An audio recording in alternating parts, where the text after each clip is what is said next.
खड़ा और बाथरूम तक मिला है।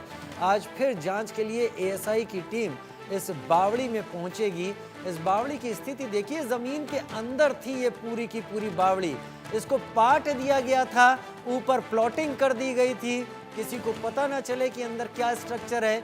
लेकिन एक बार जो शुरुआत हुई तो बहुत सारी चीजें निकल कर सामने आती चली जा रही हैं। फिरोज आलम मेरे साथ ज्यादा जानकारी के साथ जुड़ गए हैं। फिरोज, अगर आप बावड़ी के पास ही खड़े हैं तो तस्वीरें दिखाते हुए विस्तार से बताइए। जी, मैं आपको बता दूं, जिस तरीके से इस समय बावड़ी की खुदाई चालू हुई, आज 11वां दिन है, लगातार बावड़ी की खुदाई चल रही है। लेकिन वहीं आज का जो दृश्य है वो थोड़ा सा अलग है, क्योंकि जिस तरीके से बावड़ी की खुदाई चल रही थी तो कुछ हिस्सा उसका क्षतिग्रस्त हो गया और वो नीचे की ओर गिर गया है।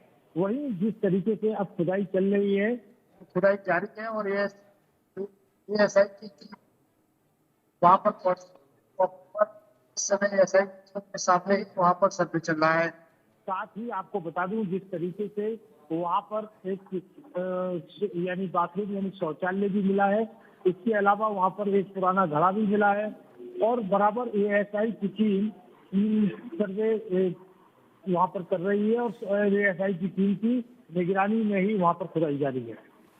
निगरानी में वहां पर खुदाई जारी है। आप क्या वहीं हैं या कहीं दूर खड़े हुए हैं इस वक्त वहां से? मैं थोड़ा सा अभी साइड से अलग आया हूँ, दूसरी जगह पर हूँ।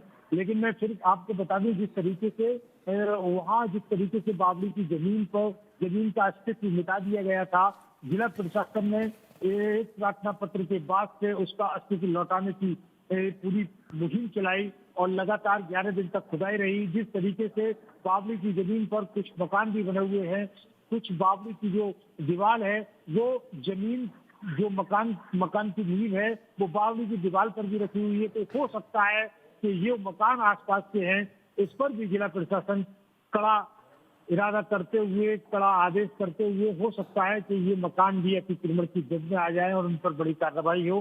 क्योंकि जो नगर पालिका द्वारा वहां पर सड़क डाली गई थी, बावड़ी उसके नीचे भी निकली है और जिस तरीके से वहां सड़क को अब खोद कर जो बावड़ी का हिस्सा है वो आया है सामने। लेकिन अभी ये कह पाना मुश्किल है, जिस तरीके से, क्योंकि ये बेसमेंट है, जमीन के अंदर ये इमारतें बनी हुई है, तो ये क्या मंजिल है, 1 मंजिल है, 2 मंजिल है या 3 मंजिल है, ये कह पाना मुश्किल है। लेकिन लगातार बराबर अब, क्योंकि जिस तरीके से वहाँ के जो नगर पालिका के जो अधिकारी हैं, उनका ये कहना है कि जो नगर पालिका के कर्मचारी हैं वो इस खुदाई को पूरा नहीं कर पाएंगे।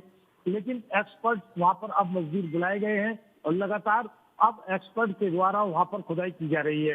वहीं जिला प्रशासन द्वारा वहां राजस्व की टीम भी वहां पर मौके पर मौजूद है।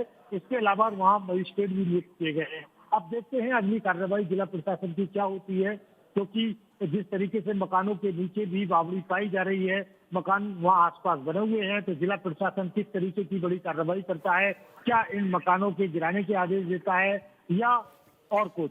इसके ठीक अलावा है, लगातार वहां सुरक्षा व्यवस्था को लेकर पीएसी ठीक है। बहुत शुक्रिया फिरोज आलम इस जानकारी के साथ। आगे भी फिर आपका रुख एक बार और करेंगे।